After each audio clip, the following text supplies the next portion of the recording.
term startup refers to a company founded by one or more entrepreneurs. The founders tend to develop a product or service which is unique and for which the founders think there is a demand. Startup companies start off with none or limited revenue at a high cost, which is why they need to look for capital. The company is usually financed by its founders until it starts to get off the ground. In this quick note, I will try to explain some of the basics of startup companies. A startup, usually, initiates with fundings from the founders or their friends and families. That's why one of the startup's first tasks is to raise a substantial amount of money to further develop their product. Startups are more likely to do so if their idea is really new to the market. Startup companies have a very little or no revenue coming in on early stages. They only have an idea to develop, test, and market.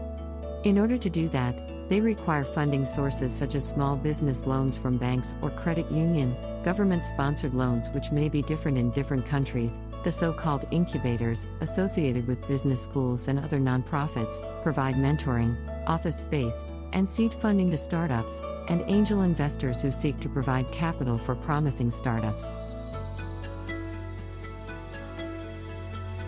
Since so many startups fail within the first few years, this initial period is so important.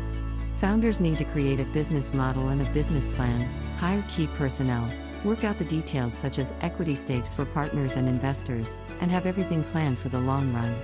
Most of successful companies today, such as Facebook, Uber, SpaceX, began as startups and ended up becoming the world's largest companies. Things to consider.